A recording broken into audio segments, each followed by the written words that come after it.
Halo, selamat pagi. Perkenalkan, nama saya Aditya Rizky Ramadan dari PT Virtus Teknologi Indonesia.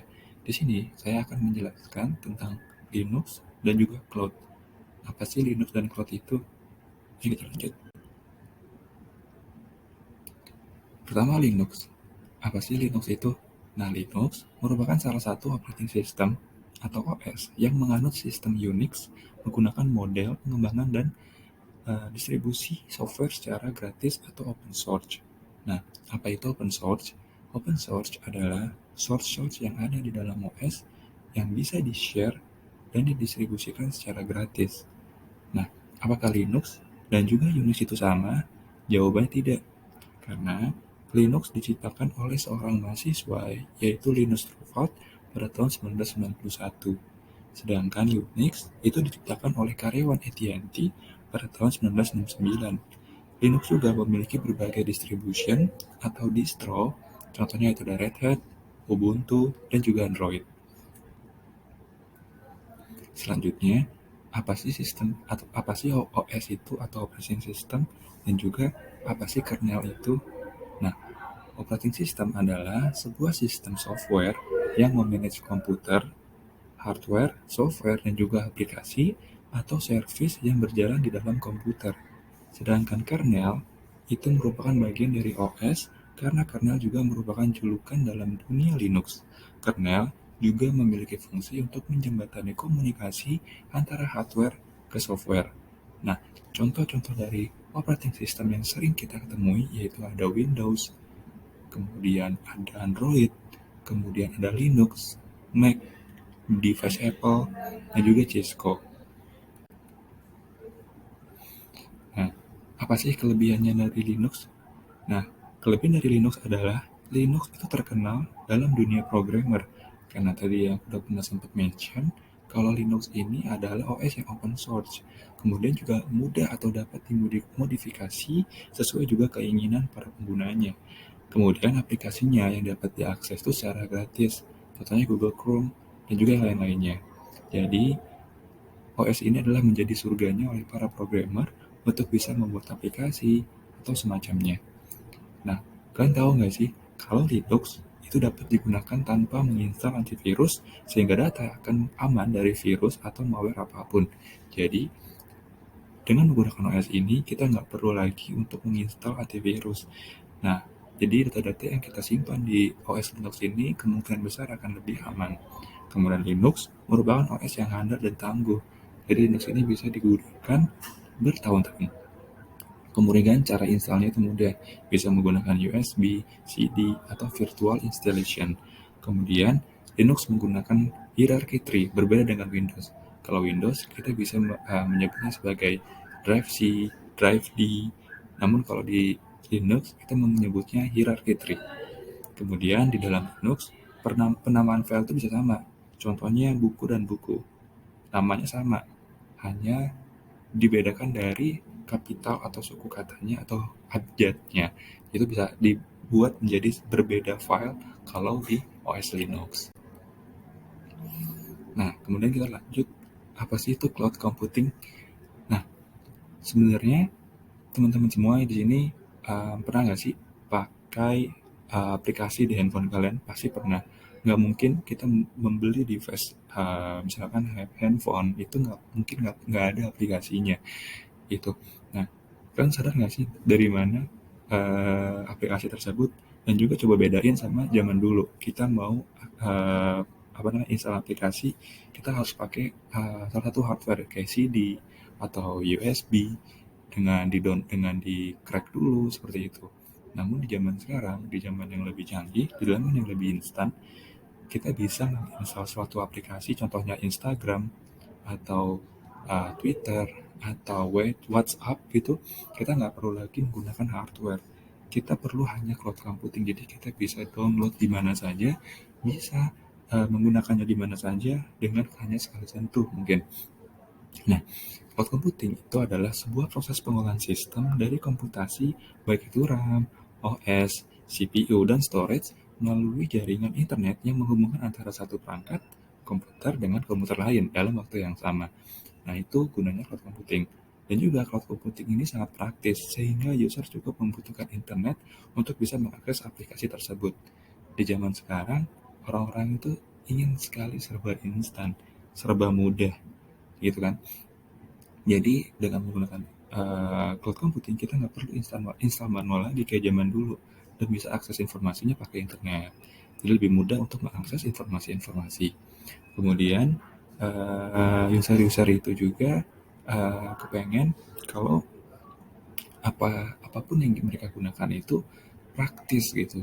Nah, cloud computing ini juga bisa menjadi solusi untuk memudahkan kehidupan kita sehari-hari. Nah, berikut adalah manfaat dari cloud computing. Ada 5 manfaat. Yang pertama, cloud computing itu menjadi pusat penyimpanan data. Dengan cloud, kita akan dimudahkan dalam penyimpanan data. Jadi kita nggak perlu lagi hardware. Jadi kita hanya butuh akses internet saja, kita juga udah bisa menyimpan data kita dengan aman. Kemudian yang kedua ada keamanan yang terjamin. Dan tadi gue bilang karena aman. Kenapa aman? Karena semua data itu tersimpan secara terpusat. Jadi tidak tercecer, tidak terpecah, jadi menjadi satu dan dipastikan bisa lebih aman. Lalu yang ketiga ada kapasitas penyimpanan yang besar. Nah, ini nih bisa menjadi solusi yang tepat untuk teman-teman semua untuk membutuhkan penyimpanan yang lebih besar.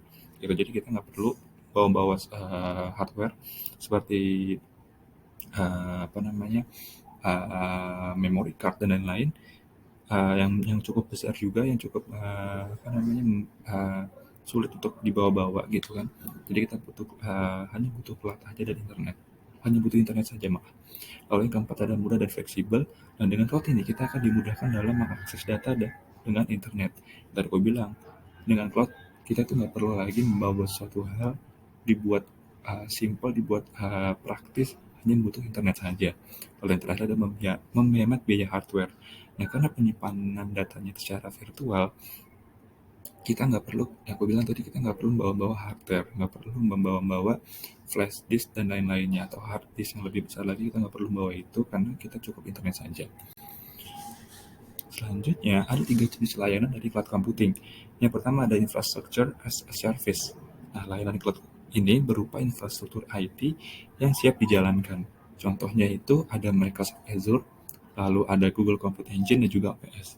Yang kedua itu ada platform as a service. Nah, layanan ini adalah layanan cloud berupa platform siap pakai. User biasanya menyewa untuk keperluan pembuatan aplikasi. Contohnya itu ada Google App Engine dan juga AWS, dan terakhir ada Heroku. Nah, yang terakhir ada software as a service. Nah, layanan cloud ini berupa software sehingga user dapat langsung menggunakannya tanpa harus tahu teknis penyimpanannya itu di mana gitu. Seperti yang kita sering pakai juga untuk mengirim email seperti Gmail, kemudian ada Google Docs yang sering kita gunakan untuk berbagi pengerjaan Word mungkin ya kalau kita di komputer yang biasa, dan juga Instagram yang mungkin hampir seluruh orang di dunia ini menggunakan Instagram. Nah, hal tersebut adalah jenis layanan software as a service. Nah, model penggunaan cloud itu ada 3. Jadi, ada public cloud, private cloud, dan juga hybrid cloud. Apa sih public cloud itu? Public cloud itu layanan cloud yang disediakan untuk umum, seperti namanya, public. Nah, contohnya itu apa? Yang pertama adalah Google Cloud, Alibaba Cloud, dan juga AWS. Dan juga ada private cloud. Nah, cloud ini disediakan untuk memenuhi kebutuhan internal dari perusahaan. Kenapa? Karena dengan private cloud ini keamanan tuh lebih terjaga karena lebih terjamin, karena yang menggunakannya hanya perusahaan itu saja. Jadi memiliki keamanan yang lebih ketat lagi. Contohnya itu ada OpenStack. Lalu ada hybrid cloud. Ini adalah gabungan dari layanan publik dan juga private cloud yang diimplementasikan oleh suatu perusahaan. Nah, keuntungannya dari public, private, dan hybrid itu adalah yang pertama public.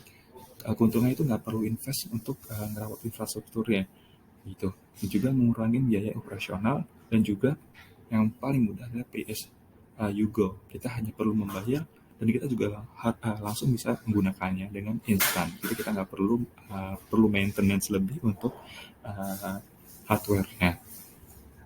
Kemudian kekurangannya, namun ada kekurangannya. Yang pertama, sangat tergantung dengan kualitas internet, dan juga nggak semua penyedia itu menjamin keamanannya. Jadi perlu hati-hati juga penyedianya ini, apakah mereka ini ngejamin keamanan data kalian atau enggak.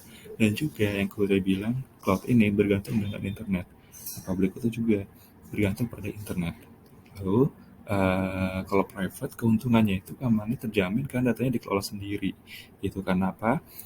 Itu kenapa perusahaan-perusahaan itu lebih memilih private cloud, karena datanya dikelola oleh dia sendiri itu, dan juga menghemat bandwidth. Dan juga kekurangannya itu adalah investasi besar, harus besar, dan juga butuh tenaga kerja untuk merawatnya gitu, untuk nge-handle ya, untuk maintenance cloudnya biar nggak berantakan, biar tertata, itu butuh tenaga kerja, makanya itu butuh investasi yang besar.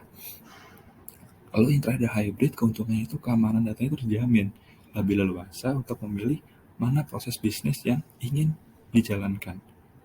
Karena kita menggabungkan public dan juga private, jadi lebih leluasa. Namun kekurangannya itu adalah infrastruktur internet itu harus selalu terjaga, harus selalu diperhatikan untuk mengintegrasikan public atau private. Jadi internet itu sangat bergantung sekali di cloud ini ya. Hampir semua model penggunaan cloud itu sangat bergantung oleh adanya internet. Jadi internet harus juga diperhatikan dari kecepatan dan juga uh, kapasitasnya. Dan juga bagaimana cara menggabungkan dari public dan juga private cloud ini menjadi hybrid cloud. Caranya menggabungkannya dengan resource, dengan menggabungkan software atau toolsnya. Jadi ada alat atau software sendiri seperti itu. Oke, baik, mungkin itu saja yang bisa saya sampaikan dengan materi Linux dan juga cloud computing ini. Terima kasih, selamat siang.